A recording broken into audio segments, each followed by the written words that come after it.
Vamos a hablar ahora de las formas de llevar los registros contables.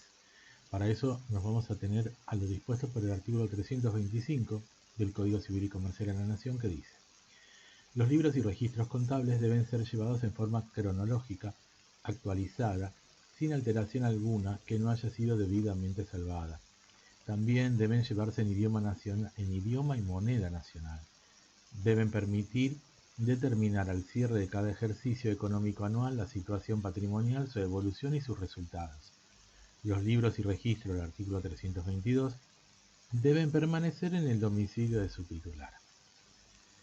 Bien, acá nos dice cómo se tienen que llevar esos libros contables. ¿Cuáles? Los del 322, los libros obligatorios, que eran el libro diario, el inventario y balance, los subdiarios y los libros que lo exijan, el mismo Código Civil y Comercial de la Nación y leyes especiales.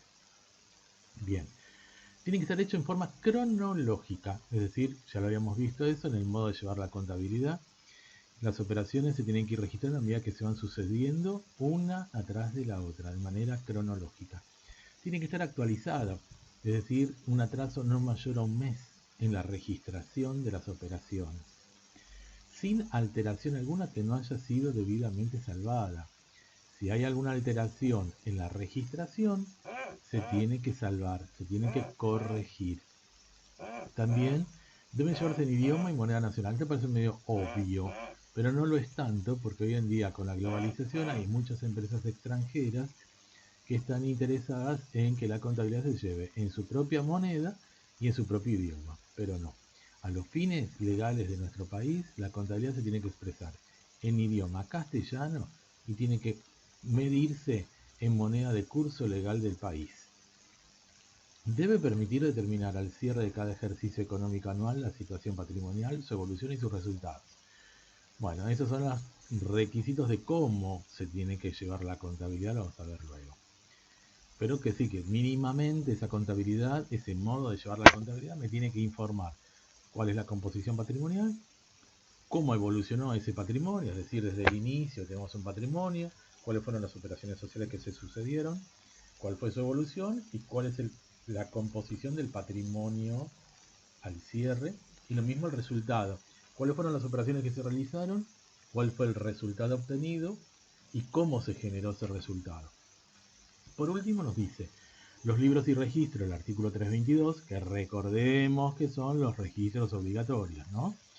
Libro diario, inventario y balance, subdiarios y los libros que lo exijan, algunos artículos especiales del Código Civil y Comercial de la Nación y leyes especiales, ¿sí?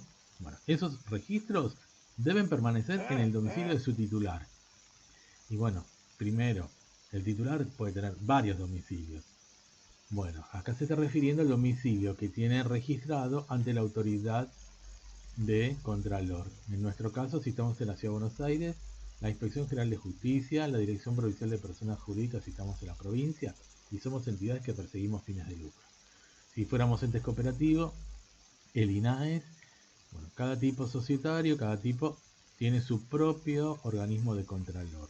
Bueno, y ante ese organismo de Contralor, ante el que uno se inscribió, declaró un domicilio. Bueno, en ese domicilio tienen que estar los libros de contabilidad.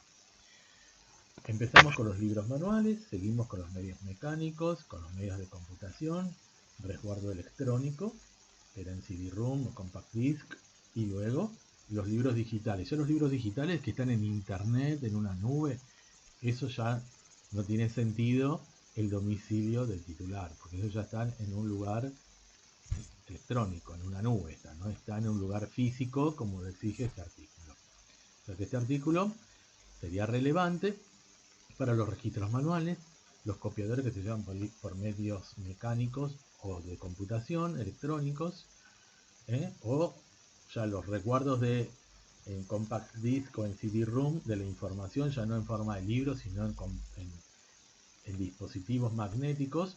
En ese caso sí, porque el dispositivo magnético que hace el libro tiene que estar en el domicilio del titular.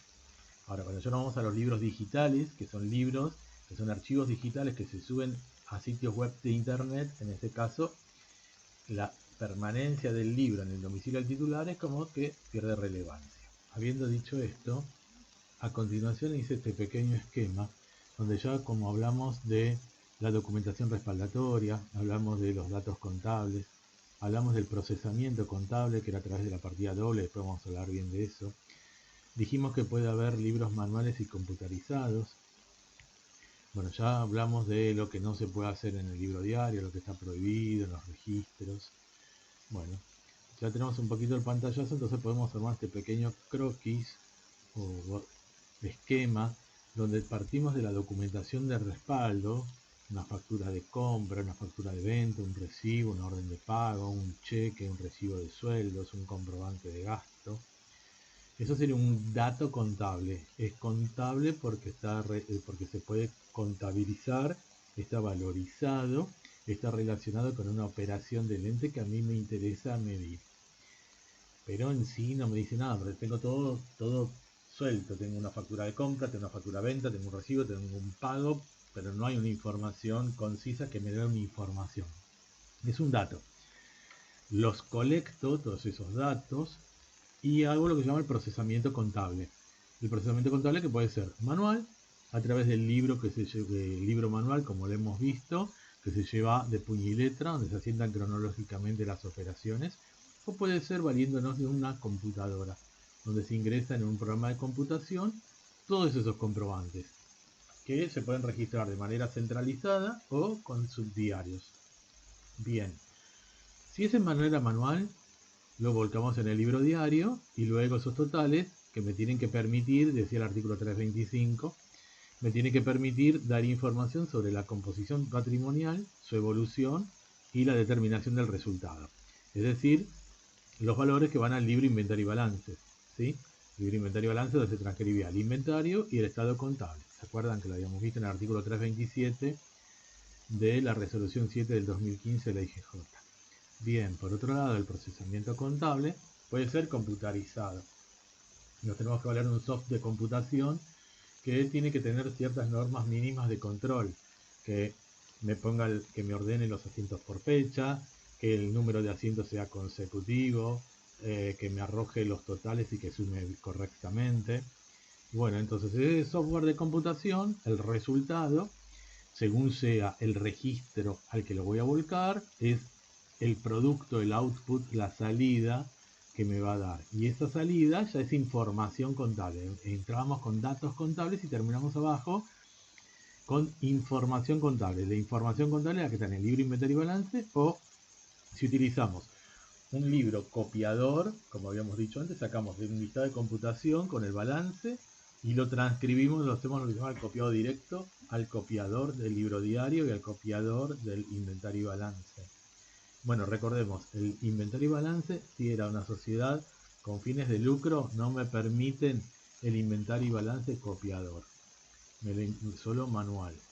Sí, está prohibido, no sé por qué, hoy por hoy como está todo, salvo si es una sociedad anónima simplificada o sociedad anónima individual.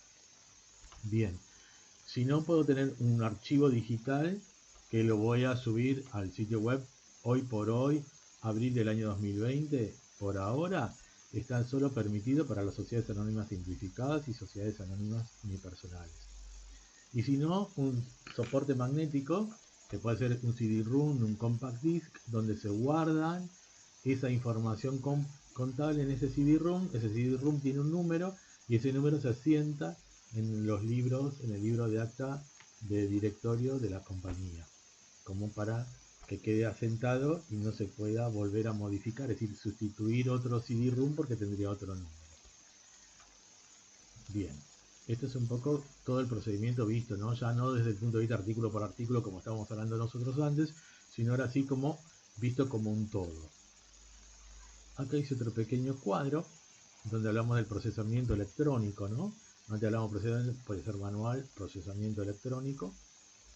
El procesamiento electrónico de los datos, ingresamos todos los datos, que son las facturas de compra, las de venta, los recibos, los órdenes de pago, todos los datos, son todos datos contables.